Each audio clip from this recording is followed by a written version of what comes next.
ahead of our big announcement. Although tickets went on sale today, this is the first press conference for our big March 23rd show at the Copper Box Arena, live and exclusive on Sky Sports in the UK and The Zone in the USA.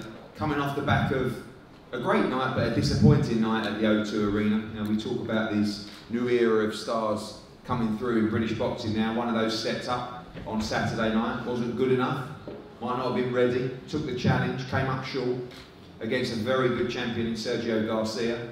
And I'm delighted to welcome Maravilla Box, who of course represent Sergio Garcia, back to London.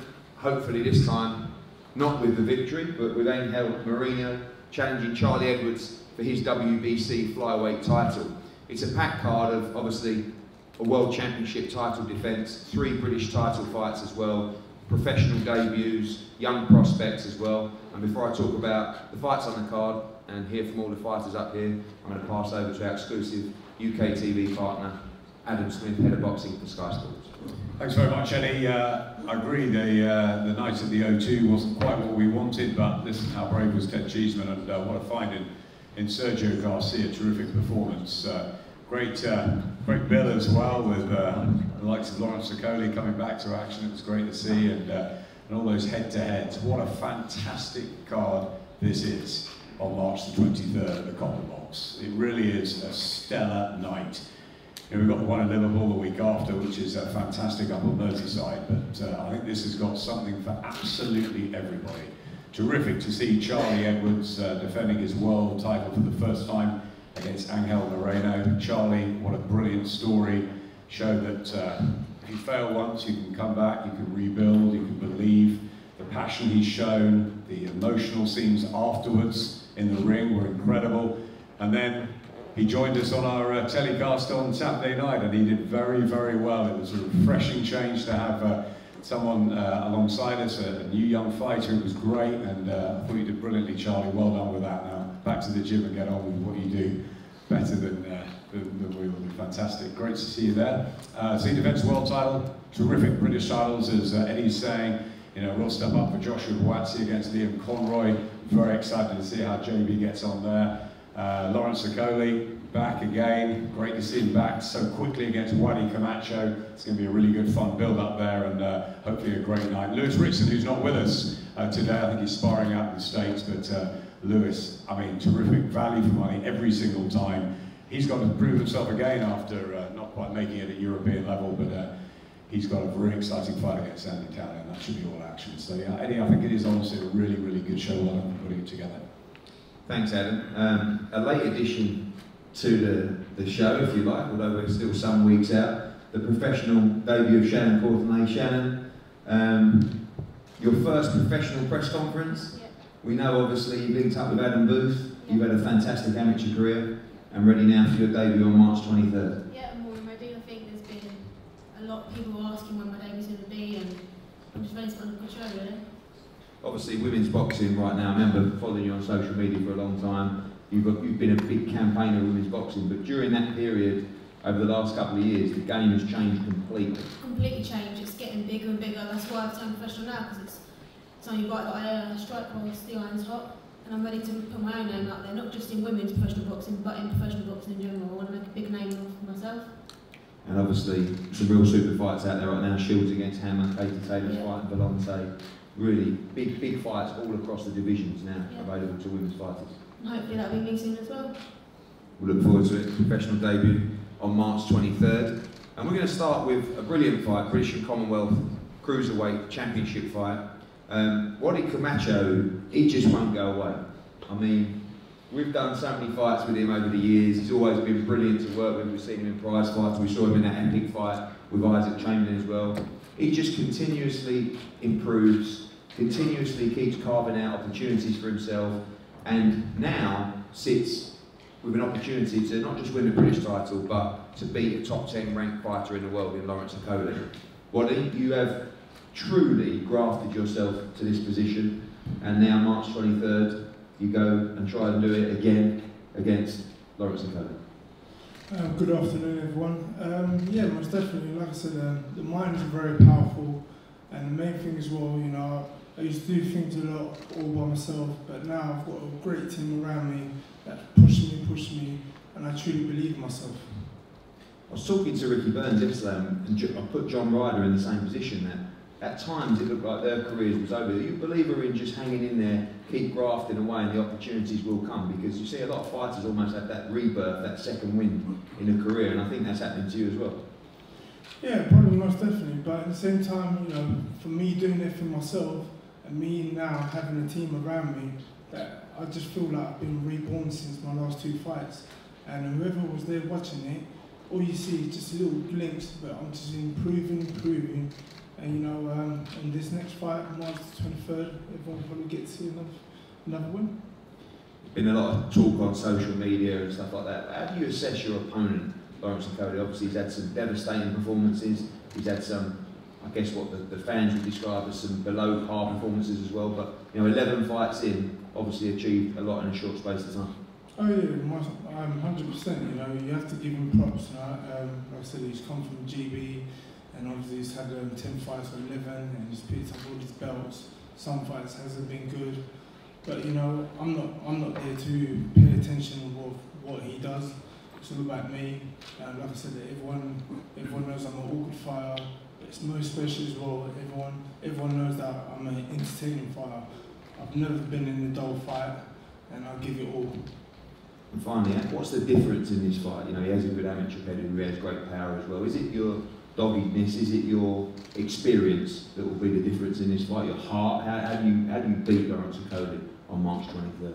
I think I'm just going to combine everything together, and everyone will see. Like I said, all I'm doing now is just growing more in confidence, and no one's seen the best of me yet, and you will see.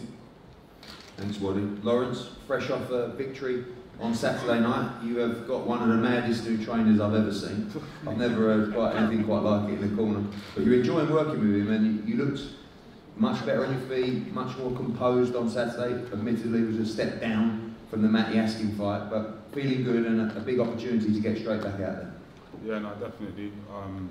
For me, Saturday wasn't really about the guy that I was boxing, it was about myself, how I felt in the ring. Could I do stuff that I practiced in training?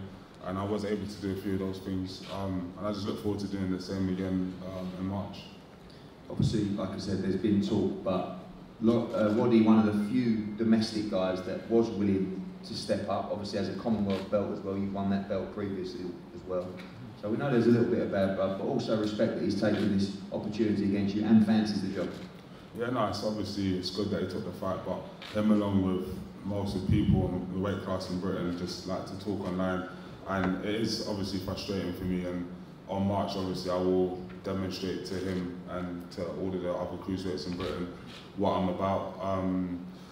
I don't want it to be like, I think stopping Waddy is like a formality for me. Like, he's got a sort of style that I'm definitely going to be able to knock him out, but I think that is way too predictable in terms of like I'm a big punch or whatever, and Waddy's obviously shown that he's got some frailties there, but I want to do it in a more systematic way. I want to maybe go in southpaw, practice different movement patterns. I want to go in there and show him that he is like a practice fight for me as opposed to like a 50-50 fight. Okay, and the head-to-head on Saturday, I heard you both exchanging some choice words. I remember you saying that this will be the end of your career on Saturday night, on March 23rd. Do you see a brutal ending in this fight? I don't want to wish that on anyone. I think I must have been excited over after my fight, but it definitely will end in knockout, and whatever he decides to do after that, And just finally, obviously, you can't look through this fight, but big fights out there for you. People talking about the Lebedev fight and really moving to world level later this year. Yeah, it's good. Obviously, Waddy's a southpaw, so it's very good practice for stepping up to Lebedevs and etc. etc. So I'm very happy with the fight, very happy with where I'm at mentally, and you know, I'm not overlooking Waddy. I'm going to train extremely hard for him and deal with him accordingly. It's the British and Commonwealth Cruiserweight Championships on the line. The British Light Heavyweight Championship always been a stellar belt, and this fight is intriguing. Liam Conroy, again, one of those fighters almost like Okolie-Camacho that, you know, I remember watching you losing prize fighter and you just rebuilt your career fantastically well with some big wins at 175 pounds now, you know, building a very strong fan base in the Northwest as well, and a big fight for you against Joshua Buatsi for the British title on March 23rd. Yeah, it's a massive fight, but I think it's been a long time coming. You know, I won the British title in there in 2017, and I've just been working relentlessly since right ahead, and this has been my goal. So I'm just dead grateful to be on the show. Thank Matchroom for getting me on the show against Josh, but it's not about the opponent, it's just about my journey, and British title's my dream, so I'm just going to give it everything I can and keep going relentlessly. I won't stop until I have that.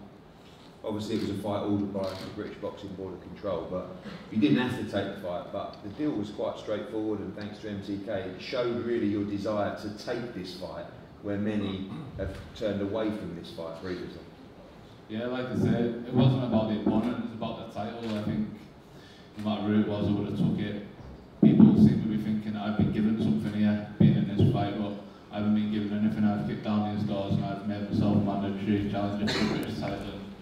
Like I say, thanks again to you and thanks for MTK for getting it done and getting me on the card. Quite right then, you weren't a mandatory for the British title. You ever had this spot, Josh? This is the kind of fight you've been looking for a while. Knowing how you understand the game and understand and respect boxing, the British title is very, very important for a young fighter's development in the sport. It is 2 points just to congratulate Shannon. Is it Shannon? Yeah. Turning professional, congratulations. And second point, we must congratulate this man here, Charlie Edwards, world champion Charlie. I've told you many times, but I want to congratulate you one more time. About the title, again, it's not about the opponent. It's a title that I want to win. It's part of the journey that I'm taking. So Conrad is the man that's been put forward, and March 23rd it's going to happen. I'll be doing everything within my will and my power to win that title. The last 3 fights have all ended in 1 round. It's been a little bit disappointing that we haven't been able to get those rounds in the bank. Expecting a tough test from Conrad. I've been putting in the work in the gym, and I've been getting sparring that's been more than 10 rounds. So I've been putting in the work, physically and mentally, and my trainer will say as the rounds go on, I improve. I get better, I get stronger, I get fitter. So they might think, you know what, he's only done 3 first rounders, but that's cool. I'll be prepared. I'll be there from 1 to 12. So whichever number it is, if I see the opening, I'll take it. Again, if it's the first round, it's the first round. If it's the 12th, it's the 12th. But again, don't be surprised if it's the first. It could happen again. But it could be any number, and I'll be there. I'll be ready. Obviously, your camps are very intense, training very, very hard. That almost is much more hard work than the fights itself. You know, we joked about you coming back on February the 2nd after your December fight. You were like, no. You like a little rest, that 1 week off in between camps, but working very, very hard behind closed doors for big opportunities in 2019. I'm working hard, and not to shine the light on myself, because I think everyone on this table is working hard. We all work hard, so the break's needed. But again, right now I've got about 7 to 6 weeks. I'm working extremely hard. Everything's going well as it should be going. But again, we won't know until the night. Not just until the night, but until the hour. Not just until the hour, but until the bell goes. So we have to wait and see till the bell goes. Thank you, Joshua. It was a brilliant fight. British Light Heavyweight Championship between Olympic bronze medalist and stellar amateur prospect Joshua Buatsi and a young fighter in Okolie-Conroy that has absolutely earned this opportunity to challenge for the Lonsdale belt. As Adam said earlier, Lewis Ritson is out sparring in America, travelled out today. He's defending his British lightweight title against Andy Townend. It's an absolutely brutal match-up, 2 huge punchers, and we're looking forward to that one as well, as Lewis Ritson looks to rebuild following the disappointment of his European title defeat late last year. Joshua Buatsi is correct. Charlie Edwards is a phenomenal story. You know, I think it's been a joy to watch how this guy has been received by the British public, the British fans recently. You know, we know about the story of his mother and the dedication, but it's so much more than that. It's about a dream that he had from the very, very early days of lacing up the gloves. You know, I remember meeting him and his dad early in his career. You know, his dad was so driven, Charlie was so driven, and it was like an obsession to try and become world champion. And you know, I've never really met many people with that obsession like Charlie and Sonny and his dad had to try and become world champion. I can't lie, I wasn't sure whether following the Casemiro defeat he would get that opportunity to become world champion again. And this sport's very, you know, it's all about timing, it's all about opportunities. And that's what I was saying about Waddy and Conroy as well, because this opportunity may never have come. You know, he chased for it, you know, he pushed MTK, they pushed me, get him a world title shot, get him a world title shot. It's really not that easy. And I liken this a little bit to Tony Bellew as well, because I have to say that probably a month before we got him the opportunity to fight for the world title, I thought we'd probably run out of chances here. I couldn't see any openings. And then it was very similar to Tony Bellew, who also won the WBC belt. I couldn't find one opening for him to challenge for the world title. Just out of nowhere, that phone call came, that opportunity came for Tony to fight Makabu for the WBC. And it was very similar to Charlie Edwards. You know, that opponent, he didn't want to fight Charlie Edwards, and out of the blue, you know, we went back, the timing of the phone call was right, and it was on at the O2 Arena. But the way he performed, the way he conducted himself was just magnificent to watch. And you know, he now owns the green and gold belt, which for many fighters, they will tell you that that's right up there as the creme de la creme. You know, you've got the Ring Magazine belt as well, to fighters is an incredible honour. But this belt is one that's worn very rarely by British fighters. The only WBC belt holder right now, and obviously Tony Bellew was the one before that. So, you know, I'm very, very proud of Charlie Edwards and everything that he's achieved, but you can't just stop there. It's not just about, I've done it, because you haven't done it. Whatever happens, no one will take that opportunity away from him, or that memory away from him. But now it's about the legacy. Now it's about banking a defence, then going on and unifying the division in 2019. And when you look on BoxRec and you see #1, that means he's the #1 flyweight in the world.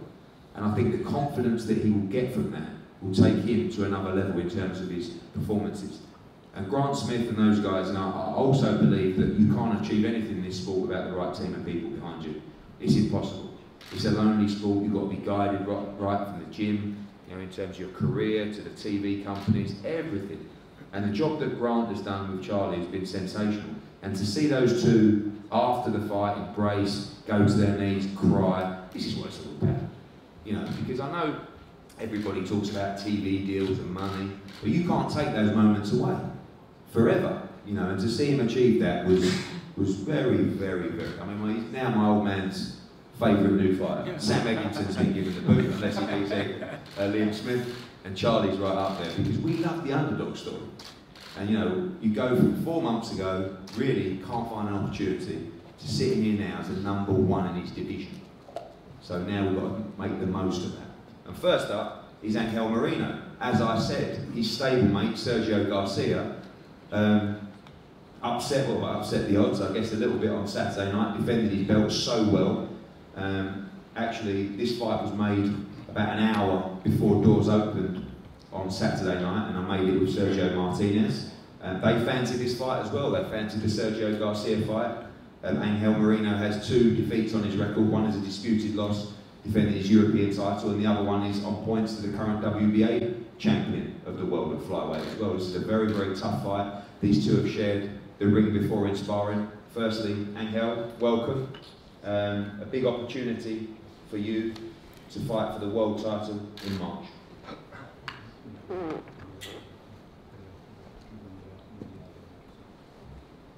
Sí, muchísimas gracias. Quería agradeceros la oportunidad de poder disputar este título, tanto a usted como a Charlie. Y bueno, quería comentar que no coja de sorpresa a nadie cuando el día 23 gane ese título, que sigáis confiando en Charlie, que es un gran boxeador y lo será aún después de ese pelea. Thank you very much. This is a great opportunity to come and box here, as it is for Charlie as well. I want to say that Charlie is a great boxer, but anything can happen on the night. Obviously a big win for Sergio Garcia on Saturday, and you'll be looking to follow in his footsteps in victory in London.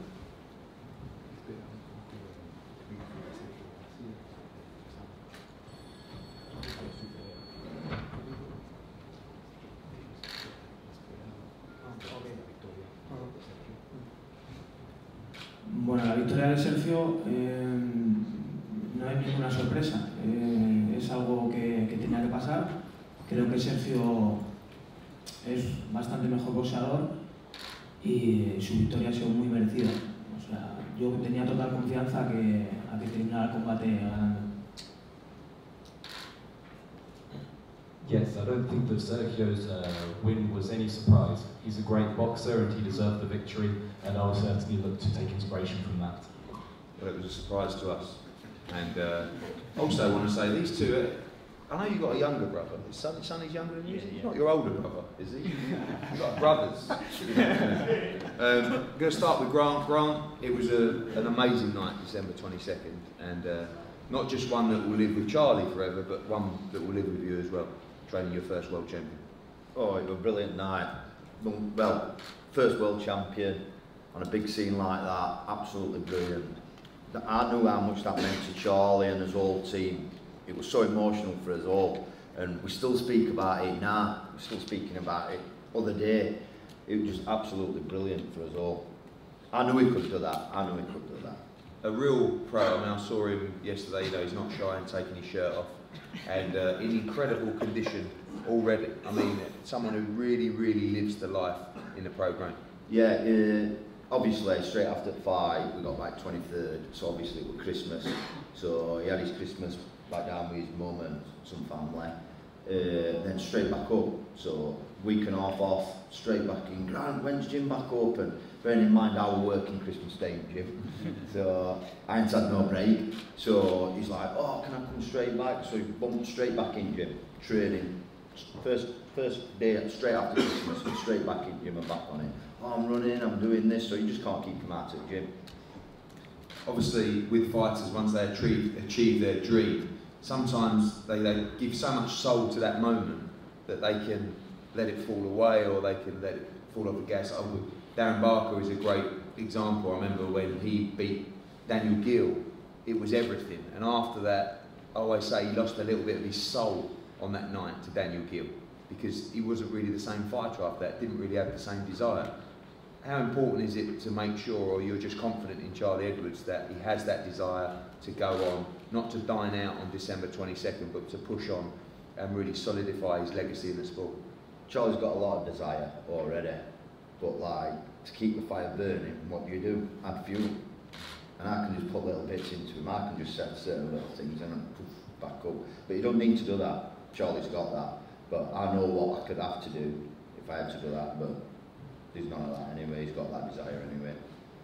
Charlie, your first official press conference as WBC World Champion.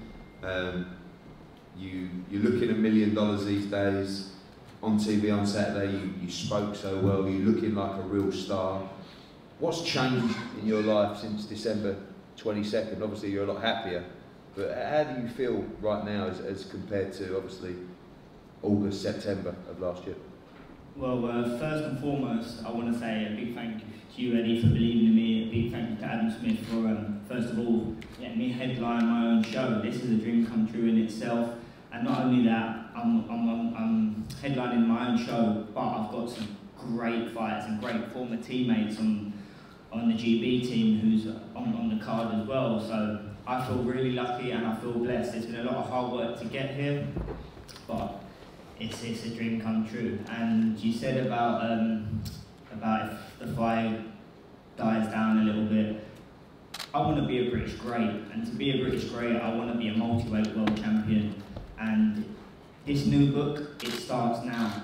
The hard work really starts now, and it's about dedicating myself. I'm obsessed with the game, obsessed with getting better day in, day out. I want to go down as a great, and this first defence is going to be a really good one. I'm really looking forward and excited about this fight. Angel Marina is a very good fighter. We've shared, I think, 24 rounds together, so it's going to heat up really nicely on the night. But I'm just so grateful as well that the British public has taken a liking to me. It's been a long, hard road to get here, and I ain't leaving anytime soon. You had that incredible belief going into that fight. I remember walking into your changing room on the night of the 22nd with flags up and signs up saying new world champion. I was a bit worried, to be honest with you. Because you'd convinced yourself that that moment was coming. You know, and all throughout that build-up, earlier on in that year, those opportunities really didn't look like they would be there. Where did that belief come from? And is that just about visualising success that you almost became so obsessed and crowned yourself a world champion even before that fight? Yeah, I think this is my purpose of life. This is my destiny. And I've got a big self-belief pattern behind it, and I've programmed my subconscious mind when the going was getting tough and it didn't look like it was coming off, I had to believe and had to keep pushing. And at the moment where maybe I come into the gym with Grant and I was in tears because nothing weren't coming off, and I hold my hand up, I cried about it saying, this ain't working for me. But Grant was like, just carry on believing it's going to fall. Then a week later, the shot fell. And it was all about just having that faith and that belief that what I've worked so hard for from the age of 11, giving up so much growing up as a kid, it was going to be worth it. And yeah, it is worth it now, but now it's time to make a legacy, and that's what I'm in this game to do. It was really the boy and the man, you know, looking at the Casemiro performance and December 22nd. You know, you weren't ready for that physically, mentally, you weren't ready for that opportunity. Sometimes, obviously, with us and Sky, there's that hype and you can think you're ready, but once you got in there, it was clear you weren't ready. Completely contrasting performances between that one and December 22nd. Yeah, 100%. I'm a big believer in the journey, and that was, I had to take them steps on the journey to make me realise what I was in this sport for. Back then, maybe I was in it for the wrong reasons. I was living out in Marbella. I wanted to be known for the wrong reasons. Probably I wanted this Instagram famous, all this kind of stuff. Where reality is, I come away from that, I brushed myself down, and I really got back on track to why I'm actually in this sport of boxing. I'm in here to be a humble guy, to give inspiration to a young generation coming through and show that these lighter weights, you can go on and achieve things and you can make a living from it. So yeah, I was doing it for the wrong reasons back then, but when I brushed myself down and really structured the game plan to get in the position, and losing against Casemiro was the best thing that ever happened to me, because it showed me what I had to do and what work I had to put in to become the fighter I am today. And I'm here, I'm doing it now, and like I said, I'm obsessed and I ain't taking no step down. I know what it's like to feel on the bottom, I know what it's like to feel unloved. I've got the best team around me I have ever had, and this is the start of something very beautiful. You talk about those smaller weights, obviously even the super flyweight in the last 2 years has been, you know, a real star division. Even the flyweights now, you look at Muthalane, you look at also Dakalem, who the WBA champion, who Moreno lost the tight decision to. Some big unification fights out there as well, but also up at super flyweight, where you were at recently. Obviously, Kao Yafai, a big domestic fight. Our recent signing of Rung Savai as well, who will be fighting Estrada. It's a great time, either at flyweight or super flyweight. Yes, 100%. First and foremost, I've got to focus 100% on Angel Moreno. He's a top-class operator and a hard fight. But I believe, and I'll put it out there, this is my time. Timing is everything, and it's all come right. And all the other fights, they will unfold in the future. I'm ready now to fight anyone and everyone. And I'm in this sport not to pick and choose my opponents. I just want to build a legacy, and I want to be known as an all-time great in British boxing. Well done, Charlie. You're certainly off to the right start. Brilliant performance on December 22nd. March 23rd will be your first defence of your WBC title, and it starts for us what really is March Madness. March the 2nd, JD Next Gen, Jordan Gill headlining that card with Anthony Sims Jr., Richard Riakporhe fighting Tommy McCarthy in a brilliant cruiserweight matchup. Lee Wood challenging for the Commonwealth title. March 9, the following Saturday, we're in Turning Stone in New York for Joe Smith Jr. challenging Dimitri Bivol for the WBA Light Heavyweight Championship of the World. Maurice Hooker defending his WBO World title. Callum Johnson fighting Shawnee Monahan. Sergio Kuzman on that card as well. And also the professional debut of Ofer Jones 3, the US amateur starlet. The Friday after that, we're in Philadelphia for a massive St Patrick's Day weekend card. John O'Carroll challenging Tevin Farmer for the IBF Super Featherweight World Championship, and Katie Taylor attempting to unify again against Rosie Volante in a brilliant matchup there, and a great middleweight fight as well between Rosado and Selecki. The 23rd of March, we're here. I actually missed out March the 8th. We're in Milan for our Italian show, our second Matchroom Boxing Italy show. March 23rd, we're here, WBC World title, 3 brilliant domestic Lonsdale belt matchups. March the 30th in Liverpool for another great card. Liam Smith against Sam Eggington, Robbie Davis against Joe Hughes for the British and European Super Lightweight Championship. Anthony Fowler against Scott Fitzgerald in a brilliant domestic matchup. David Price out again, and yesterday announced Philip Bowes against Tom. 6 shows in March. I can remember every single fight, every single day, every single venue, and I can even tell you how many tickets we've sold at each show to the second. That's how much we live and breathe this sport. Anyway, that's enough. We're going to have head-to-heads up here now.